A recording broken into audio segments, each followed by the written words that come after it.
Question देखो, an object is displaced from point a to a point b under a constant force f is equal to 2i cap plus 3j cap plus 4k cap newton. तो आपके पास question में जो force body पे लग रही है वो कांस्टेंट फोर्स है और ये आपको फोर्स की वैल्यू दी हुई है and we want to find the work done during the given process. तो question says that find the work done by this force in this process. तो आप बॉडी को डिस्प्लेस कर रहे हो फ्रॉम ए टू बी। तो मैंने body को ए से लेके बी तक डिस्प्लेस किया। तो ये जो ए से लेके बी तक ये मेरी डिस्प्लेसमेंट होगी और ये जो डिस्प्लेसमेंट है this is final position minus initial position. और फाइनल पोजीशन आपके पास अगर आप देखो तो ये आपकी फाइनल कोऑर्डिनेट्स हैं। तो this is 1i cap, 2j cap, 3k cap. और आपके जो इनिशियल कोऑर्डिनेट्स हैं वो ये रहे। तो आपके जो इनिशियल कोऑर्डिनेट्स हैं that is 2i cap plus 3j cap plus 4k cap. And हमारी जो गिवन डिस्प्लेसमेंट है वो है final position minus initial position.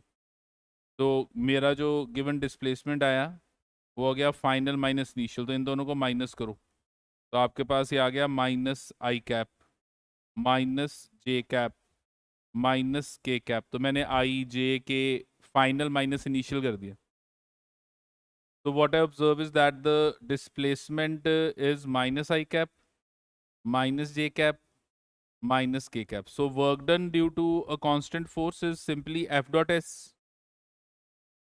F dot S में अगर पोलर फॉर्म में होता तो एफ एस कॉस थीटा। अब ये कार्टेशियन फॉर्म में है तो डॉट प्रोडक्ट करो और डॉट प्रोडक्ट आई वाला आई से मल्टीप्लाई हो जाएगा, जे वाला कंपोनेंट जे से, के वाला कंपोनेंट के से। तो आपके पास ये जो गिवन वर्क डन है ये आ गया -2 -3 -4।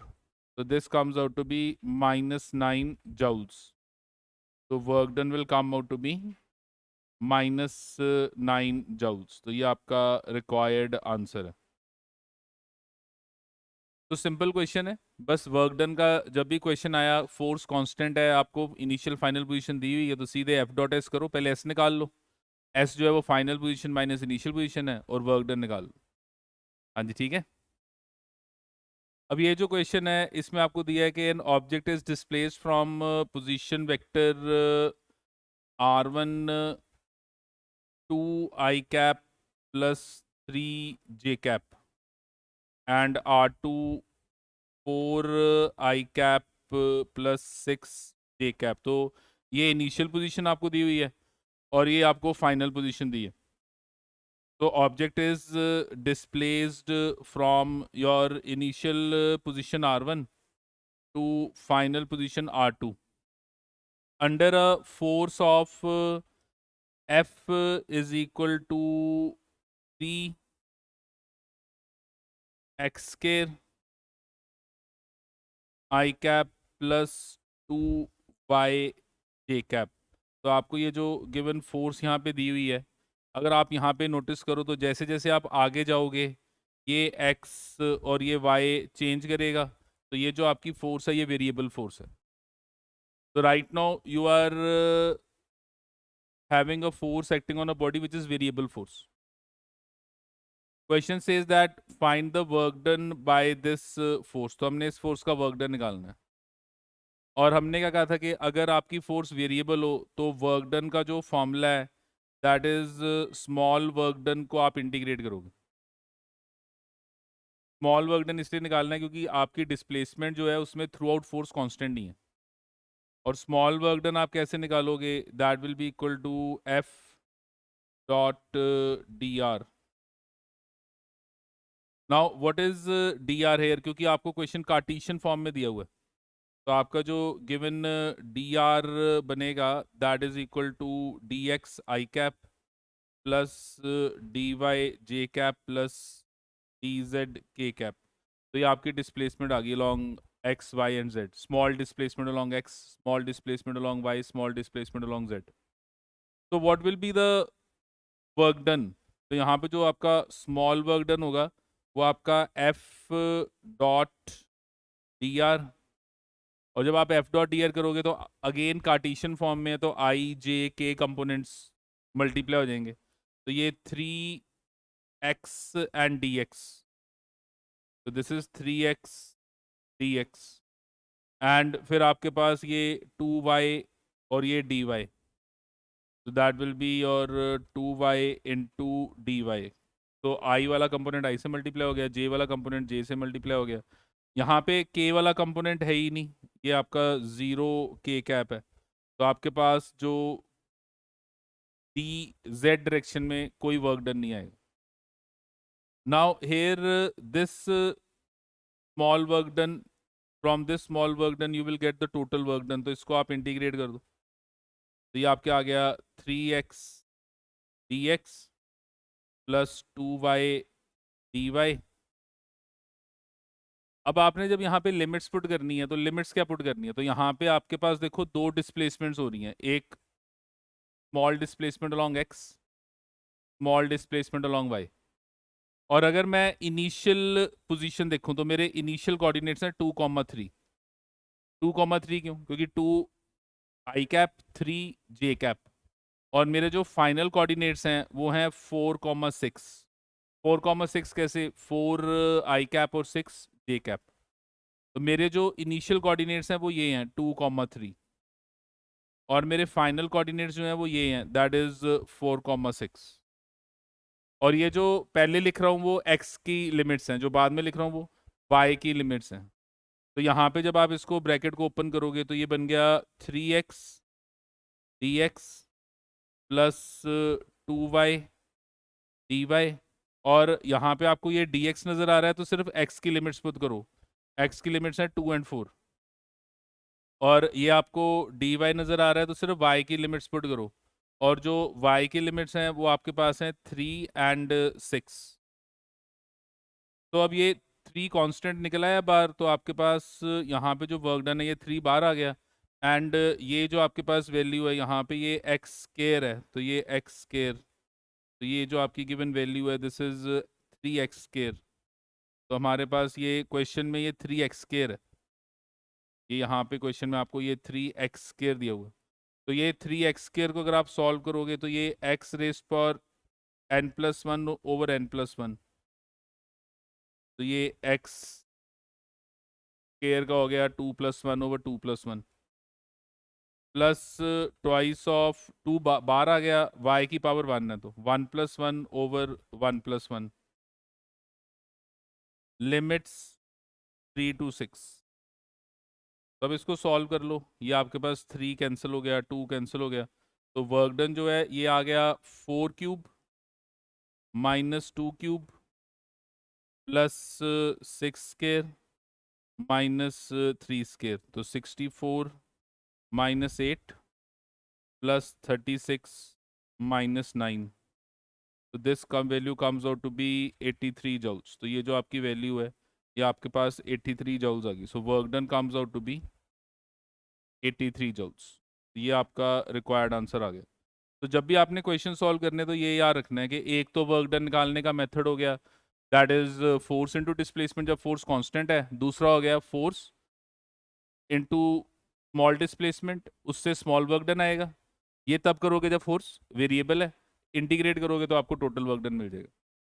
और लिमिट्स जब डालनी है तो एक्स वाई जेड की लिमिट्स का ध्यान रखना है। जब डी एक्स की बात करनी है तो सिर्फ एक्स की लिमिट्स लेंगे, डी वाई है तो सिर्फ वाई की लिमिट्स लेंगे, डी जेड होगा तो सिर्फ जेड की लिमिट्स लेंगे। हाँ जी, क्लियर है?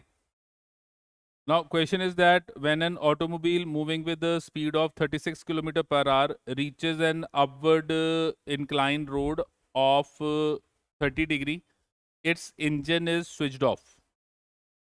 तो एक ऑटोमोबाइल है और वो 36 किलोमीटर पर आवर की स्पीड से ट्रेवल कर रही है, तो इसको 5/18 से मल्टीप्लाई कर दो, तो this is 10 metre per second. तो 10 मीटर पर सेकेंड की स्पीड से ट्रेवल कर रही है, and it reaches an upward incline road of angle 30 degree. और जैसे ही वो इंक्लाइन के ऊपर चढ़ी है उसने अपने इंजन को ऑफ कर दिया.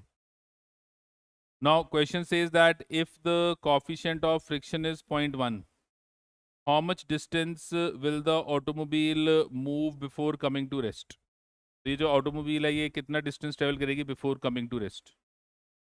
तो हमने क्या नोटिस किया कि यहाँ पर एक हमारे पास एक व्हीकल है और वो व्हीकल जब एक इंक्लाइन के ऊपर चढ़ा है तो इंक्लाइन के ऊपर चढ़ते सार उसने अपने इंजन को बंद कर दिया और जब वो चढ़ा तो उस टाइम उसकी जो वेलोसिटी थी वो 10 मीटर पर सेकंड है.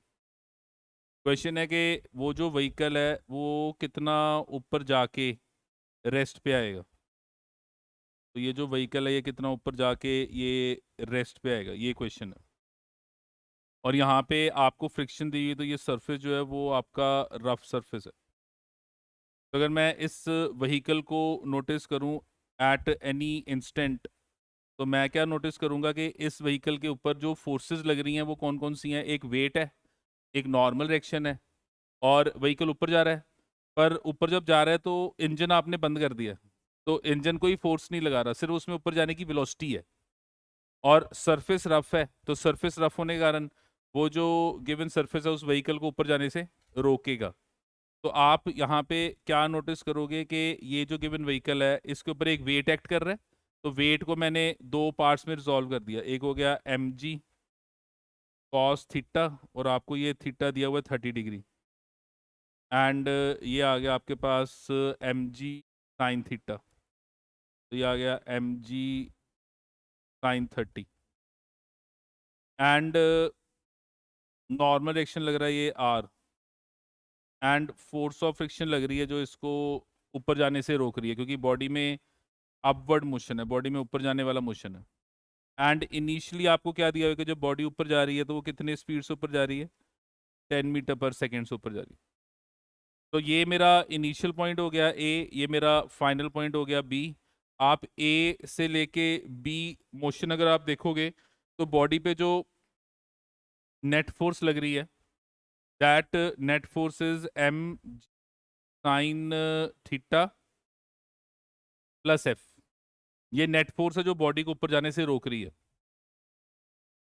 एंड आर और एम जी कॉस थीटा एक दूसरे को बैलेंस कर रहे हैं और एफ यहाँ पे जो है आपका फ्रिक्शन, ये स्लाइडिंग फ्रिक्शन है क्योंकि बॉडी मूव करते हुए ऊपर जा रही है.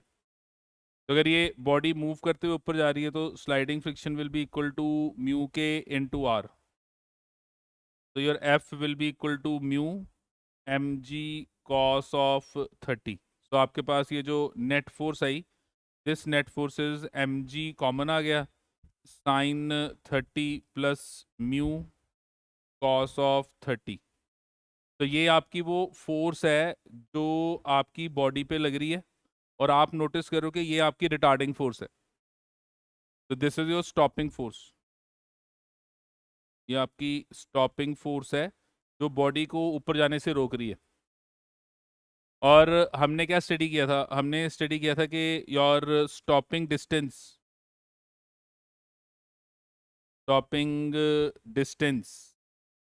will be equal to your initial kinetic energy of the body divided by stopping force.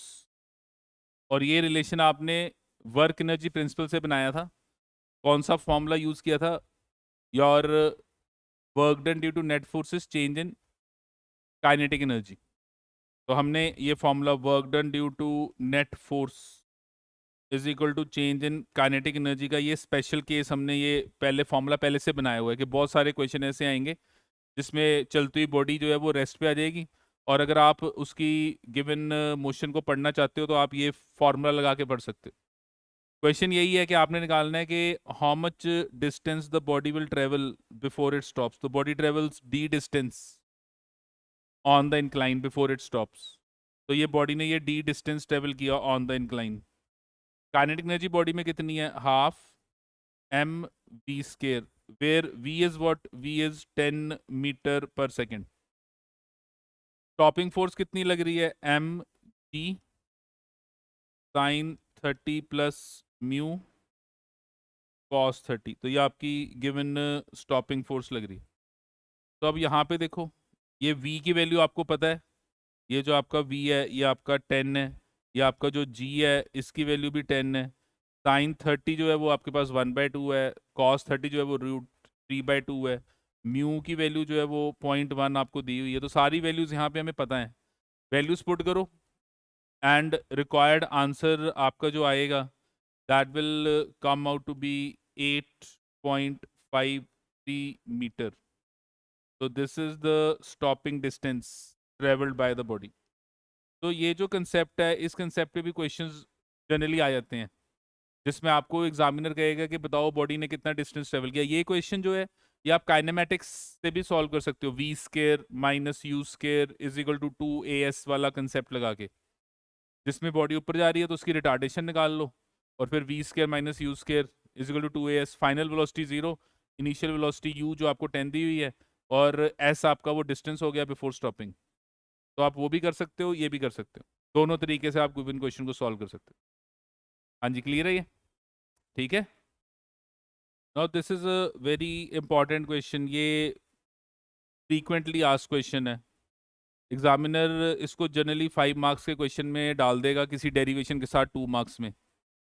तो आपके पास क्वेश्चन है दैट 2 इंक्लाइंड फ्रिक्शनलेस ट्रैक्स, तो 2 ट्रैक्स हैं और दोनों फ्रिक्शनलेस हैं, one gradual and other steep meet at A.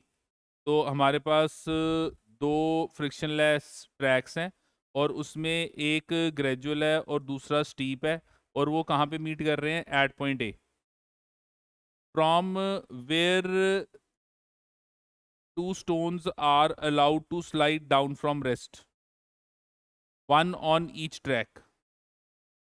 Find whether the stones reach the bottom at same time or they reach there with same speed. Explain. तो हमारे पास 2 frictionless tracks हैं, एक frictionless track gradual है, दूसरा steep है। Gradual का मतलब कि उसका स्लोप कम है, स्टीप का मतलब उसकी स्लोप ज़्यादा है, और दोनों को आपने पॉइंट ए से रिलीज किया है फ्रॉम रेस्ट, 2 स्टोन्स को। एक स्टोन जो है वो आपने एक ट्रैक पे किया, दूसरा दूसरे ट्रैक पे। तो क्वेश्चन कह रहा है बताओ जब दोनों ग्राउंड पे पहुंचेंगे तो क्या उनकी स्पीड सेम होगी, क्या उनको पहुंचने में टाइम सेम लगेगा? इस चीज़ को हमने अब एक्सप्लेन करना है। अब ये आपका पॉइंट ए है और ये 2 आपके पास फ्रिक्शनलेस ट्रैक्स हैं। ये आपका जो ट्रैक 1 है, ये ट्रैक 1 आपका ग्रेजुअल है, और ये जो ट्रैक 2 है, ये ट्रैक 2 आपका स्टीप है।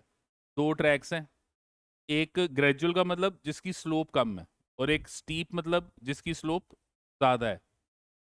एंड एक ही पॉइंट है ये आपका ए, यहाँ से आपने बॉडी को रिलीज किया, तो एक ही पॉइंट से अगर आप बॉडी को रिलीज करोगे तो आप क्या नोटिस कर रहे हो कि ये जो वर्टिकल हाइट है वो दोनों केस में क्या है? सेम है।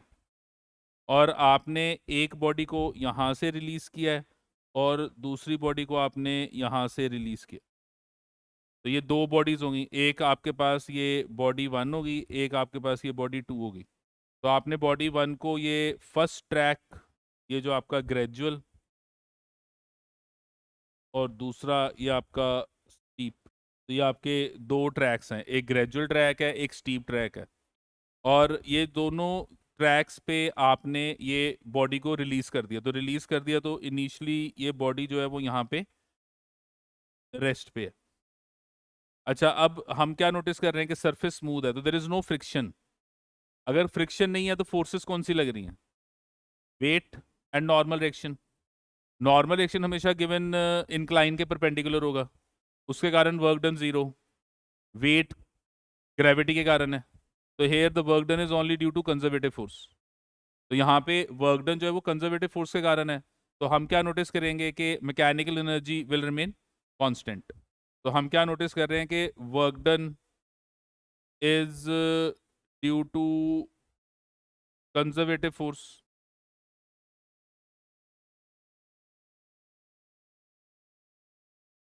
तो वर्क डन सिर्फ कंजर्वेटिव फोर्सेस के कारण है।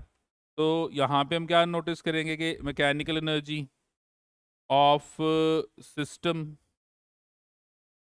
इज कांस्टेंट, तो इसका मतलब ये हुआ कि जो सिस्टम है उसकी जो मैकेनिकल एनर्जी है वो कांस्टेंट है। अच्छा, अब यहाँ पे अगर मैं ग्रेजुअल ट्रैक की बात करूं, तो जो ग्रेजुअल ट्रैक है,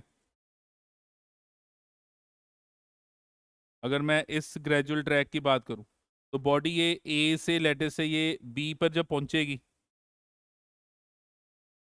तो यहाँ पे उसकी वेलोसिटी लेटर से वी बी है जब वो बी पे पहुंचेगी। तो आप क्या नोटिस करोगे, that mechanical energy at A will be equal to mechanical energy at B. Why? Because total mechanical energy is constant. And what is mechanical energy? Sum of kinetic and potential. तो आप क्या notice कर रहे हो कि kinetic and potential at A will be equal to kinetic and potential at B. और आप जब A पे हो तो kinetic energy 0 है, आप जब B पे पहुंचोगे तो potential energy 0 है, और जब आप A पे हो तो kinetic energy जो है वो mgh, तो अगर मैं यहाँ पे मास m मान लूँ, तो मेरे पास ये आ गया mgh is equal to half m b square. तो आपकी जो वेलोसिटी है b पे, this comes out to be 2gh under root. तो this is the velocity of the stone which is on the gradual track. तो जो stone gradual track पे है, when it reaches the bottom, its velocity is 2gh under root.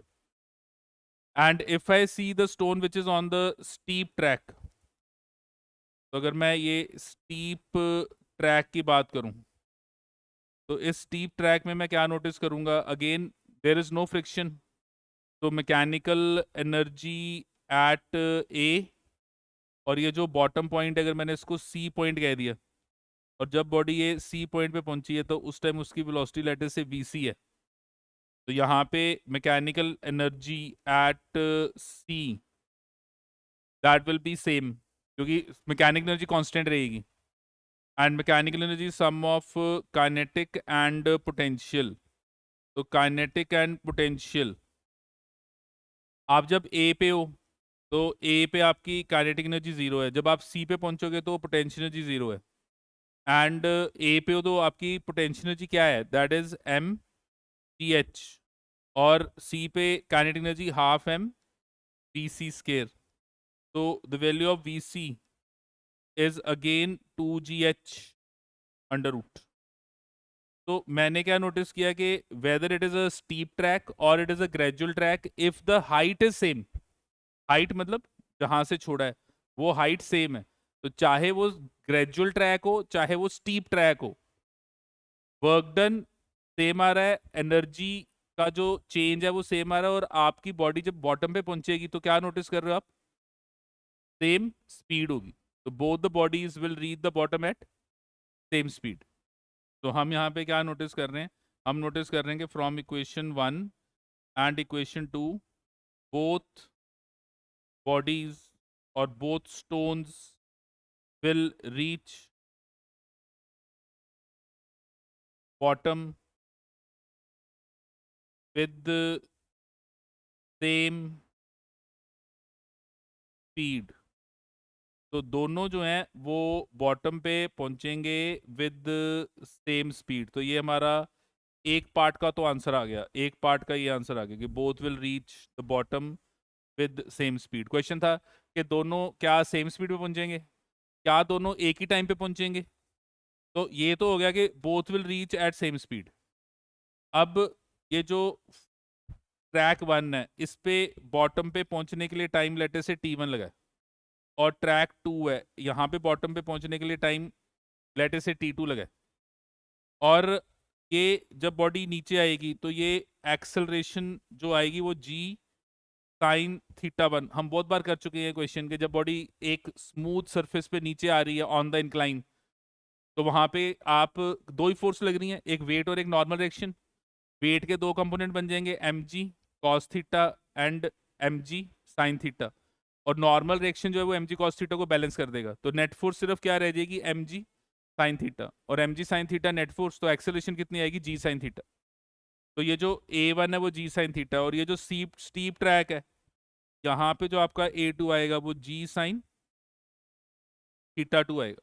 तो both the blocks, तो both the stones will be coming down with different accelerations, दोनों नीचे different acceleration से आएंगे, पर acceleration दोनों की अलग अलग है, पर for a given case constant है, क्योंकि g constant है, थीटा constant है, A1 constant है, A2 constant है, और अगर acceleration constant हो आप equation of motion लगा सकते हो। और यहाँ पे आप क्या नोटिस करोगे, आप नोटिस करोगे कि अगर मैं इक्वेशन ऑफ मोशन लगाता हूँ तो मेरे को पता है v is equal to u plus a t, and both the stones start from rest. So what you observe is that the time to reach the bottom will be equal to v by a. v क्या हो गया, final velocity, v is equal to u plus a t में v क्या होता है, final velocity at time t। तो bottom पे जब पहुंचोगे तो बॉटम पे वेलोसिटी v है, t टाइम हो गया नीचे पहुंचने का। तो यहाँ पे आप क्या नोटिस करोगे कि t1 की जो वैल्यू है that is v by a1, and t2 की जो वैल्यू है that is v by a2, where what is t1, time taken by the stone to come down on a gradual track, and t2 is the time taken by the stone to come down on steep track। और आप क्या notice कर रहे हो, ये जो आपको ये v नजर आ रहा है, v ये दोनों केस में सेम है। वाई, अभी आप शो करके हटे हो कि both the stones will reach the bottom with same speeds. तो हम यहाँ पे क्या नोटिस कर रहे हैं, हम यहाँ पे नोटिस कर रहे हैं कि अगर मैं ये डिवाइड कर दूं T1 ओवर T2, तो ये वैल्यू आ जाएगी v by A1 and v by A2, where A1 is g sine theta 2 and A1 is g sine theta 1। तो ये जो थीटा 1 है और ये जो थीटा 2 है, ये आपका एंगल है ग्रेजुअल ट्रैक का एंगल है थीटा 1, एंड स्टीप ट्रैक का एंगल है थीटा 2, एंड ऑब्वियसली जो स्टीप होगा उसकी स्लोप ज़्यादा होगी, तो theta 2 is greater than theta 1, तो sign theta 2 will be greater then sign theta 1। Theta 2 is greater than theta 1, तो इसका क्या मतलब होगा कि sign theta 1 is greater than sign theta 2, तो ये जो वैल्यू है दिस इज ग्रेटर देन 1। इसका मतलब ये जो T1 है this is greater than T2, where what is T1, it is time to reach bottom of gradual track, and what is T2, it is time to reach bottom of steep track। तो time अलग अलग लगेगा, लेकिन नीचे पहुंचने की speed दोनों की क्या होगी, same.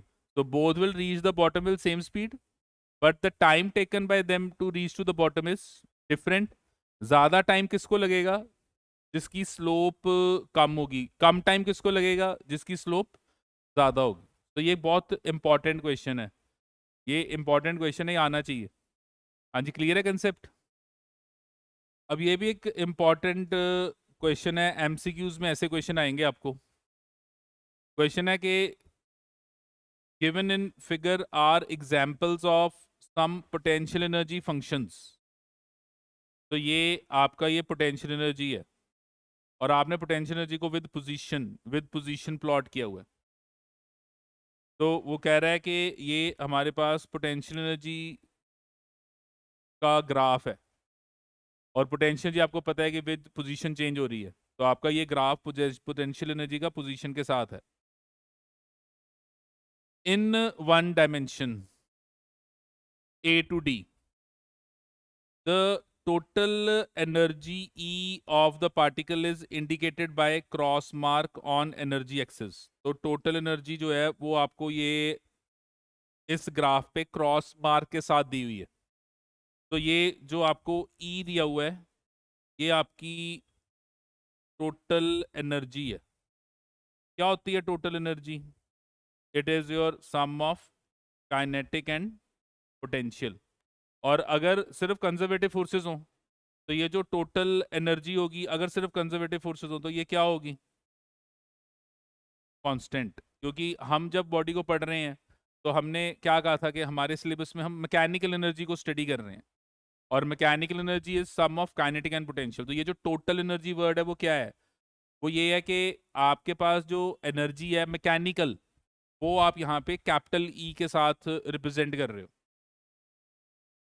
Now in each case specify the regions if any in which particle can not be found for given energy. तो आपने ये बताना है कि ये जो ग्राफ्स हैं इनमें कोई ऐसी पोजीशंस हैं जो पॉसिबल नहीं है, जिनमें पार्टिकल आप कहोगे कि यार नहीं, यहाँ पे ये वाली एनर्जी पॉसिबल नहीं है।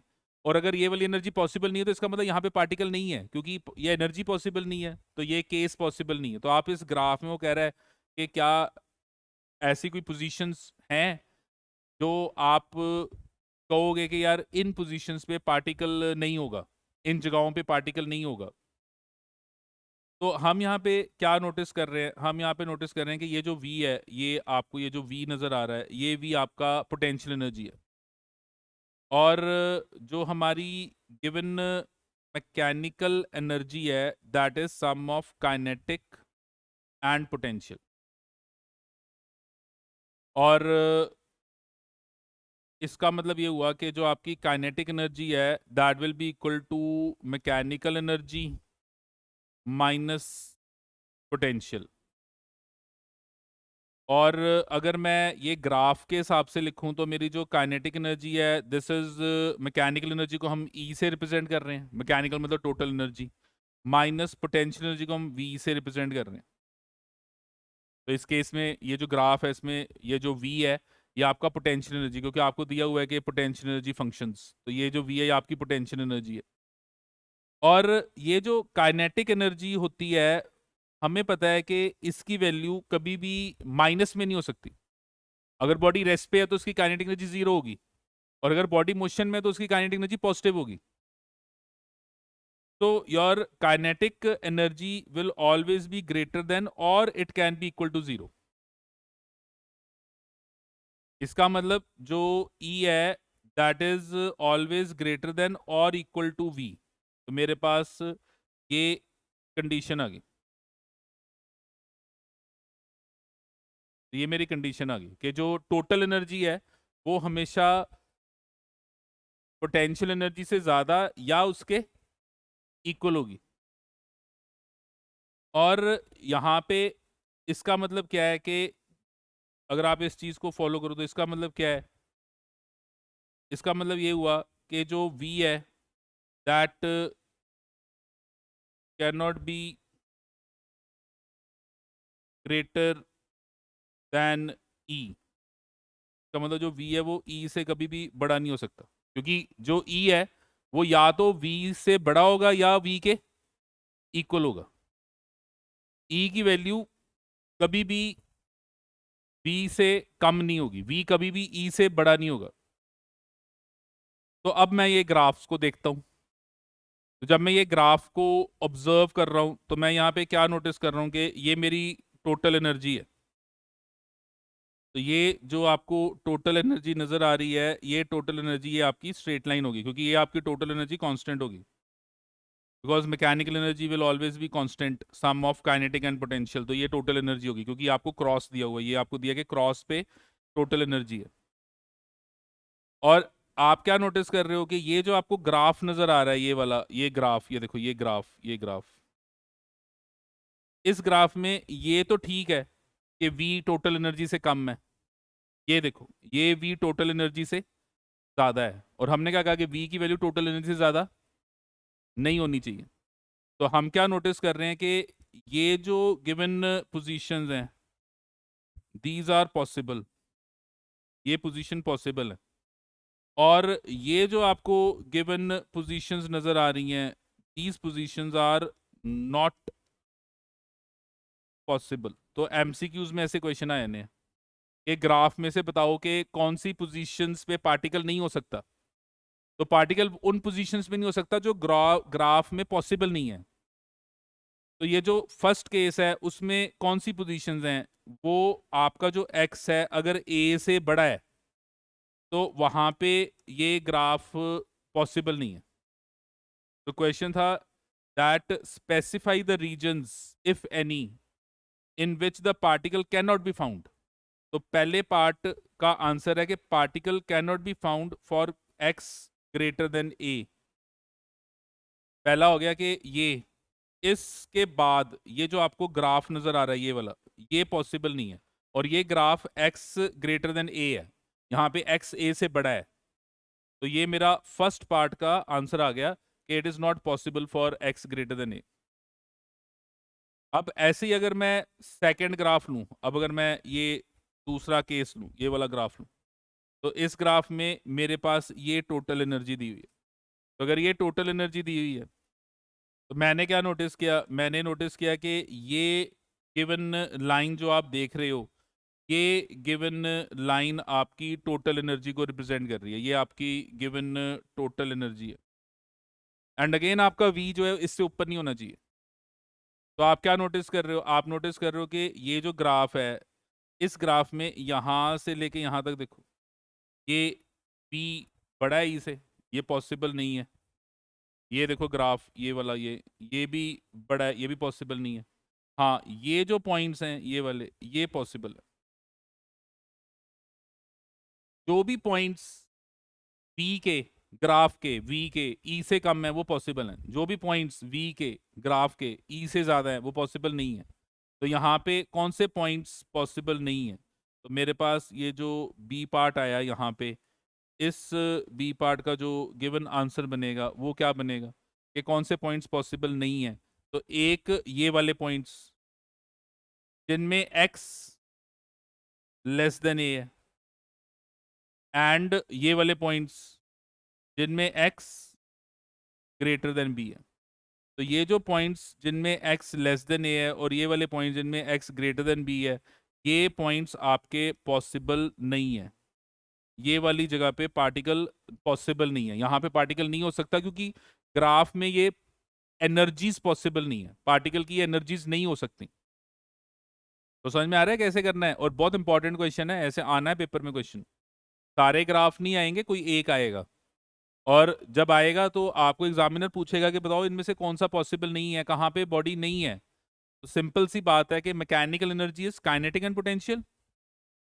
देखो, mechanical energy is kinetic and potential. Potential can be negative, total energy can also be negative.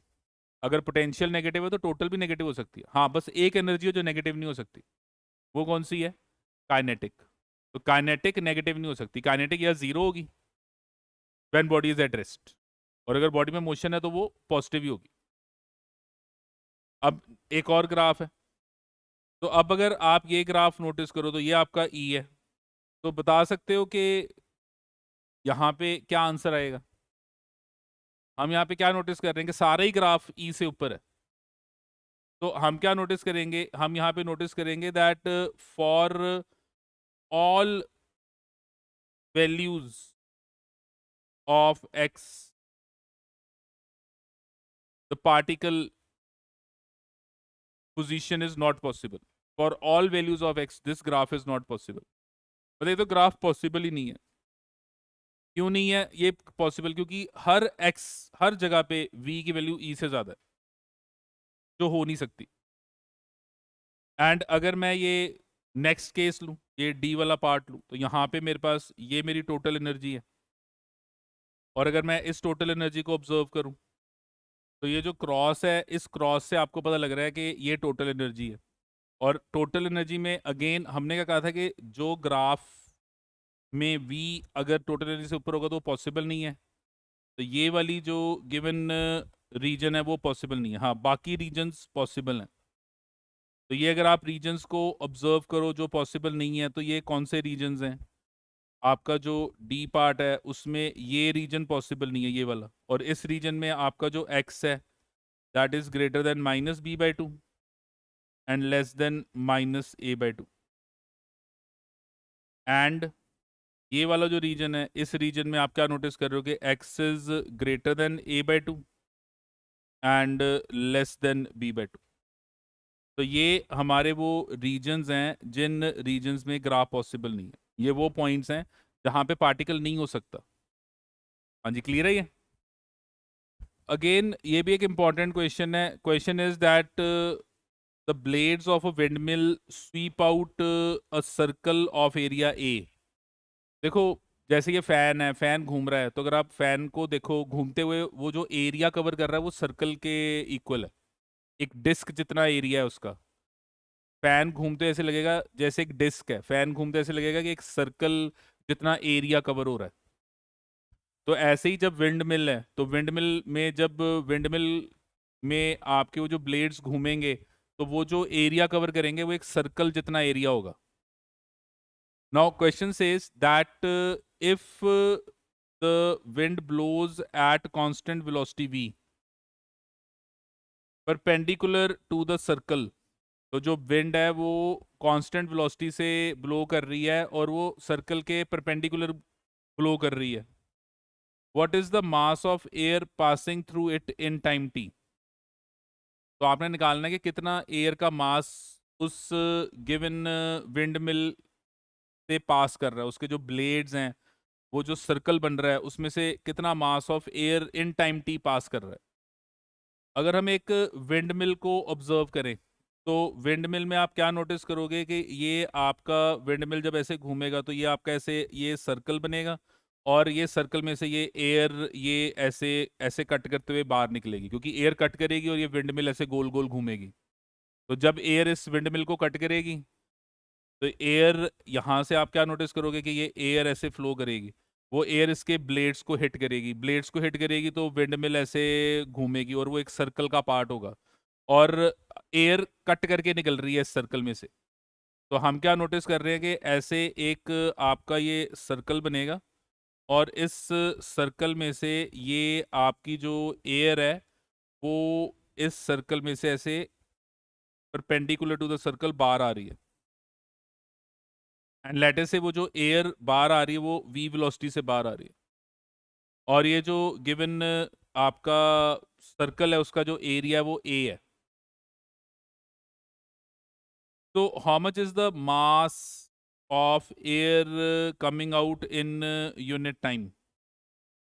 तो mass of air passing through this circle in unit time. तो मास का फॉर्मूला क्या होता है? मास का फॉर्मूला होता है डेंसिटी इनटू वॉल्यूम। तो मास का फॉर्मूला होता है density into volume. Density is mass over volume, तो mass is density into volume, where ये किसकी डेंसिटी है? एयर की डेंसिटी, जो इस गिवन सर्कल में से पास कर रहा है। और वॉल्यूम को आप लिख सकते हो एरिया इनटू लेंथ। तो volume is area into length. ये जो एरिया है और ये एयर ऐसे बाहर आ रही है, तो ये लेंथ जो उसने ट्रेवल किया, और ये एरिया, ये आपका वो वॉल्यूम ऑफ एयर है जो इसमें से बाहर निकल रहा है। तो volume is area into length, and this given length over time, length is distance over time, and distance over time is what it is? Velocity. तो आपके पास mass of air passing in unit time will be rho a into v. So how much is the mass of air passing? तो mass of air passing will be rho a v into time. ये जो time है ये यहाँ के multiply हो गया, तो ये आपका वो मास आ गया जो एयर का इन टाइम टी में इस सर्कल में से पास करेगा। तो क्वेश्चन था what is the mass of air passing through it in time T? तो mass of air passing through this circle in time T is rho A V into T. तो ये कंसेप्ट इंपॉर्टेंट है। Paper में कभी भी questions आ जाएं जिसमें आपको फ्लूइड दिया हुआ है और फ्लूइड का मोशन दिया हुआ है, और वहाँ पे आपको वो कह रहा है मोशन को अब आप पढ़ो, तो आप वहाँ पे क्या करो, उस फ्लूइड को मास जो है उसको डेंसिटी के टर्म में लिखो, डेंसिटी इंटू वॉल्यूम। टाइम के साथ उसको डिवाइड करो, वो जो वॉल्यूम है वो एरिया इंटू लेंथ है, और लेंथ ओवर टाइम आपको क्या दे देगा? फ्लूइड की वेलोसिटी। और फिर आपका वो क्वेश्चन वहाँ से सॉल्व होना स्टार्ट हो जाएगा। अब आपके पास ये मास आ गया। क्वेश्चन कह रहा है कि what is the kinetic energy of air? तो एयर की काइनेटिक एनर्जी क्या होगी?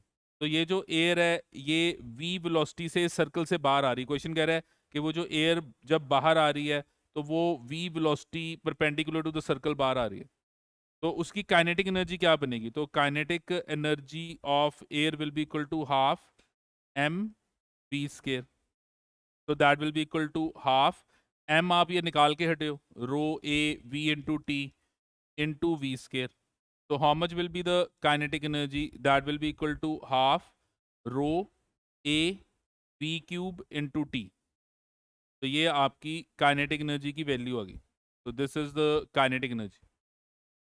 तो mass of the air coming out of the circle ये हो गया, and kinetic energy of the air with which it is coming out वो ये होगी, क्योंकि kinetic energy is mass half M V square, V आपको पहले ही दिया हुआ है, एम आपने निकाल लिया. एंड फिर क्वेश्चन कह रहा है that assume that the wind mill converts 25% of the wind energy into electric energy. देखो एयर इसको ऐसे कट करेगा, ये विंड मिल घूमेगी, इसके घूमने से नीचे एक जनरेटर लगा हुआ है, उसके अंदर इलेक्ट्रिसिटी जनरेट हो रही है. तो जब वो इलेक्ट्रिसिटी जनरेट हो रही है वो इसलिए जनरेट हो रही है क्योंकि ये ब्लेड्स घूम रहे हैं. ब्लेड्स को कौन घुमा रहा है? आपकी विंड. तो यहाँ पे क्वेश्चन है कि वो जो विंड की काइनेटिक एनर्जी है जो ब्लेड्स को घुमा रही है, उसका 25% इलेक्ट्रिक एनर्जी में कन्वर्ट हो रहा है. तो 25% इलेक्ट्रिक एनर्जी में कन्वर्ट हो रहा है, तो कितनी इलेक्ट्रिक एनर्जी? तो ये काइनेटिक एनर्जी दी हुई है, तो इलेक्ट्रिक एनर्जी कितनी होगी इसका? 25%. तो हमारी जो इलेक्ट्रिक एनर्जी हमें मिल रही है वो कितनी मिल रही है? तो जो हमें इलेक्ट्रिक एनर्जी यहाँ पे मिलेगी वो 25% of the kinetic energy of the air, and 25% of kinetic energy 25 by 100 half rho A V cube into T. तो आपकी जो इलेक्ट्रिक एनर्जी आप ऑब्जर्व करोगे वो 1/8 rho A V cube into T होगी.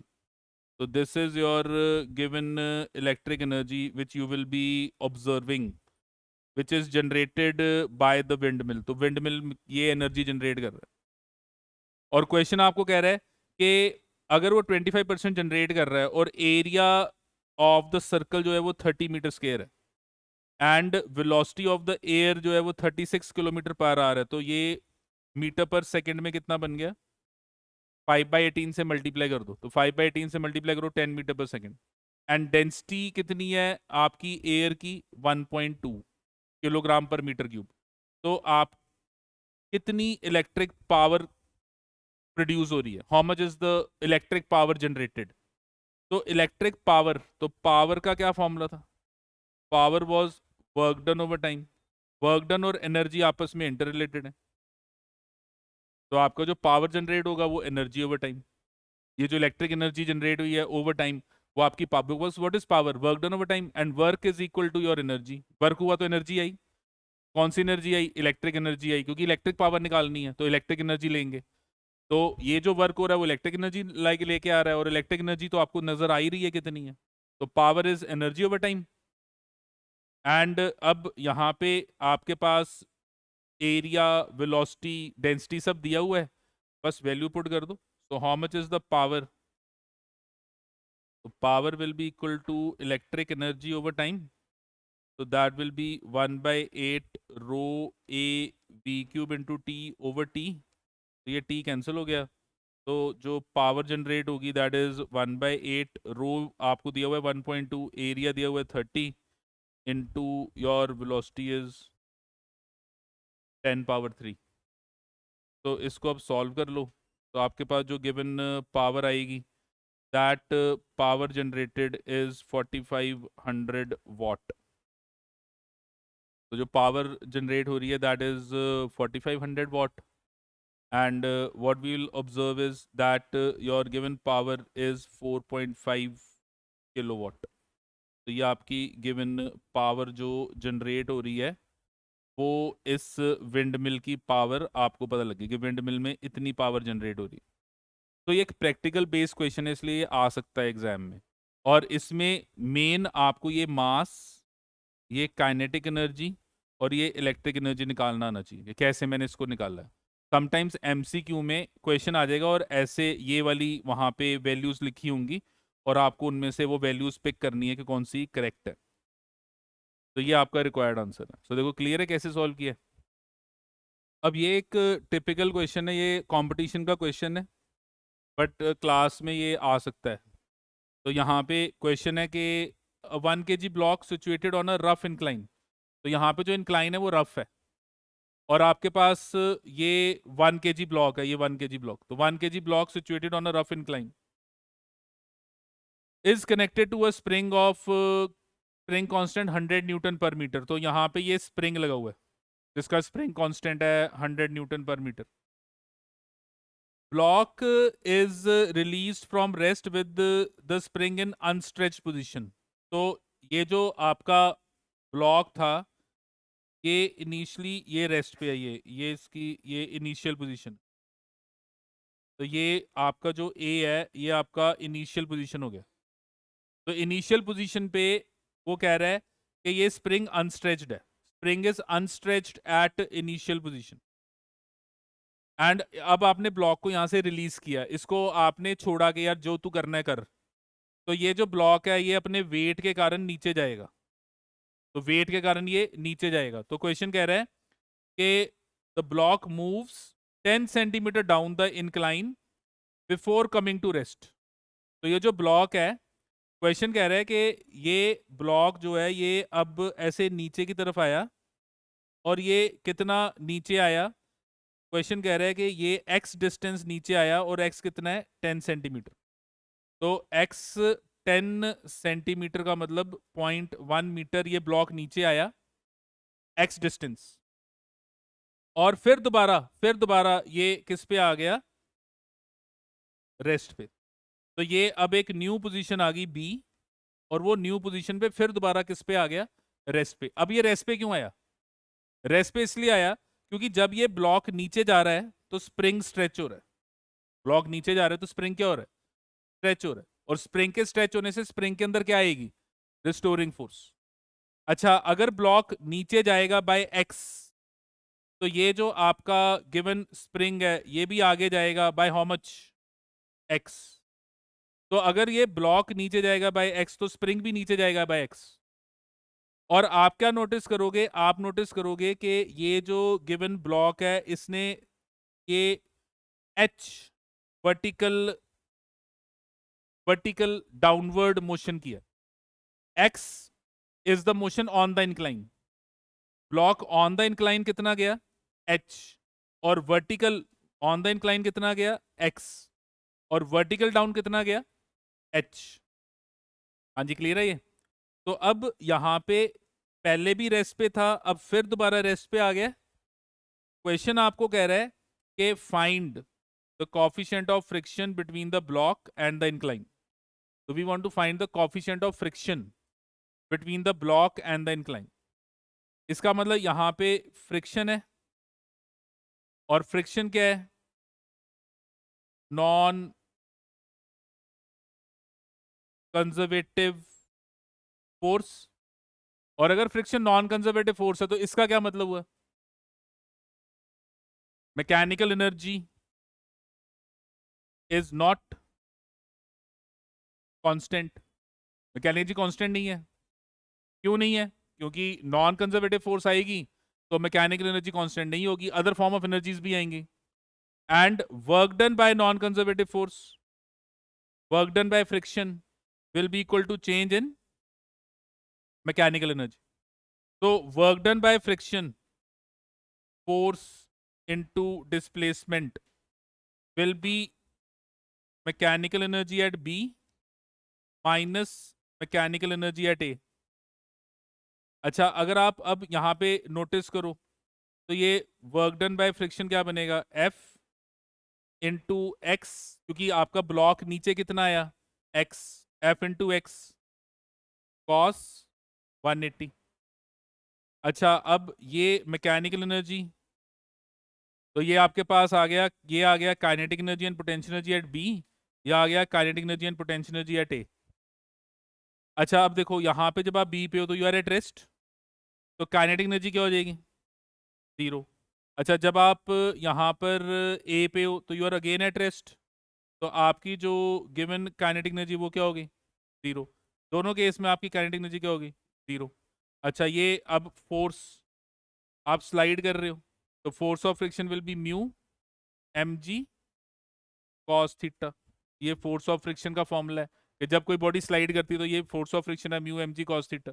तो ये फोर्स ऑफ फ्रिक्शन आ गया म्यू mg cos, और थीटा यहाँ पे कितना है 37 इंटू एक्स, और x आपको पता है कि x आपने कितना लिया हुआ है 0.1, और cos 180 क्या आ गया -1, तो ये आपके पास ये वैल्यू होगी। अच्छा अब यहाँ पे नोटिस करो ये पोटेंशियल एनर्जी बी पे कैसे निकालोगे। तो आप नोटिस करो जब आप बी पे हो तो आपका स्प्रिंग स्ट्रेच हो गया, जब आप बी पे हो तो स्प्रिंग स्ट्रेच हो गया, तो स्प्रिंग के अंदर कितनी पोटेंशियल एनर्जी आ गई, हाफ के एक्स स्क्वायर। अच्छा जब आप नीचे गए तो आप ये डाउन गए बाय हाइट एच। अगर मैं ये वाली जगह पे ग्रेविटेशनल पोटेंशियल एनर्जी जीरो मान लूं, ये वाली जगह पे, ये वाली जगह पे अगर मैं ग्रेविटेशनल पोटेंशियल एनर्जी जीरो मान लूं, तो नीचे जब जाओगे तो potential energy will decrease by mgh। तो ये माइनस पता लगा क्यों आया, क्योंकि आप ऊपर नहीं जा रहे। अगर आप ऊपर जाते तो पोटेंशियल एनर्जी होनी थी प्लस mgh, आप नीचे जा रहे हो तो पोटेंशियल एनर्जी होगी माइनस mgh। और ये एनर्जी अगर मैंने निकालनी है तो जब आप ए पे हो तो स्प्रिंग अनस्ट्रेच था, तो जीरो इलास्टिक पोटेंशियल एनर्जी। और जब आप यहाँ पर ए पे हो तो आप उस जगह पे हो जहाँ पे ग्रेविटी पोटेंशियल एनर्जी आप जीरो मान रहे हो, तो ये वैल्यू क्या आ गई जीरो। तो अब आपके पास यहाँ पर ये जो गिवन इक्वेशन है इसमें अगर आप ध्यान से देखो आपको सारी वैल्यूज पता है इंस्टेड ऑफ म्यू, म्यू को छोड़ के बाकी सब पता है। एक्स आपको दिया हुआ है 0.1, बाकी आपको यहाँ पे सारी वैल्यूज पता है। हाँ बस अब ये एच को कैसे रिलेट करोगे, ये आपका एच है, ये आपका एक्स है, और ये आपका एंगल है 37। तो यहाँ पे 90 के सामने क्या आ गया हाइपोटेन्यूज, ये क्या बन गया परपेंडिकुलर। तो perpendicular over hypotenuse is sin 37। So what is h, x sin 37। यहाँ पे ये वैल्यू पुट, अब सारी वैल्यूज आपको पता है, वैल्यूज पुट करोगे तो आपके पास आंसर आएगा म्यू इज 1/8, दैट इज 0.125। ये आपका रिक्वायर्ड आंसर है। तो ये कंपटीशन का एक क्वेश्चन है, पर आपको ऐसे क्वेश्चन सॉल्व करने आने चाहिए। कंपटीशन इसलिए क्योंकि दो एनर्जीज पोटेंशियल एनर्जी आ रही है, कौन सी दो, एक इलास्टिक पोटेंशियल एनर्जी और दूसरी ग्रेविटेशनल पोटेंशियल एनर्जी। और जब आप ऐसे नीचे जा रहे हो तो स्प्रिंग स्ट्रेच हो रहा है, तो इलास्टिक पोटेंशियल एनर्जी पॉजिटिव है, लेकिन जब आप नीचे जा रहे हो तो आपकी हाइट कम हो रही है, तो ग्रेविटेशनल पोटेंशियल एनर्जी क्या है नेगेटिव है। और ये आपका रिक्वायर्ड आंसर आ जाएगा। हाँ जी समझ गए इसको। हाँ कौन सी वाली बोलो, -mgh। यहाँ पे मैंने पोटेंशियल एनर्जी जीरो मान ली, ये समझ में आ गया। अच्छा अब देखो आपकी बॉडी जब ये ब्लॉक नीचे गया तो आपकी जो वर्टिकल हाइट है वो डाउनवर्ड है ना, तो हमने क्या कहा था कि पोटेंशियल एनर्जी जहाँ जीरो है ऊपर जाओगे बाय एच तो कितनी एनर्जी आएगी प्लस mgh, और अगर नीचे जाओगे बाय एच तो कितनी आएगी -mgh। तो यहाँ पे अब देखो क्या आ गया, ये समझ में आया माइनस क्यों लिखा, क्योंकि आपका ब्लॉक ऊपर नहीं जा रहा, आपका ब्लॉक नीचे जा रहा है, और इनिशियल जगह को आपने जीरो पोटेंशियल एनर्जी माना from gravity point of view. तो फिर आप जब नीचे जा रहे हो तो पोटेंशियल एनर्जी ग्रेविटी वाली बढ़ने की जगह कम हो रही है, जीरो से नीचे तो अब -mgh आ गई। ठीक है, हाँ जी क्लियर है।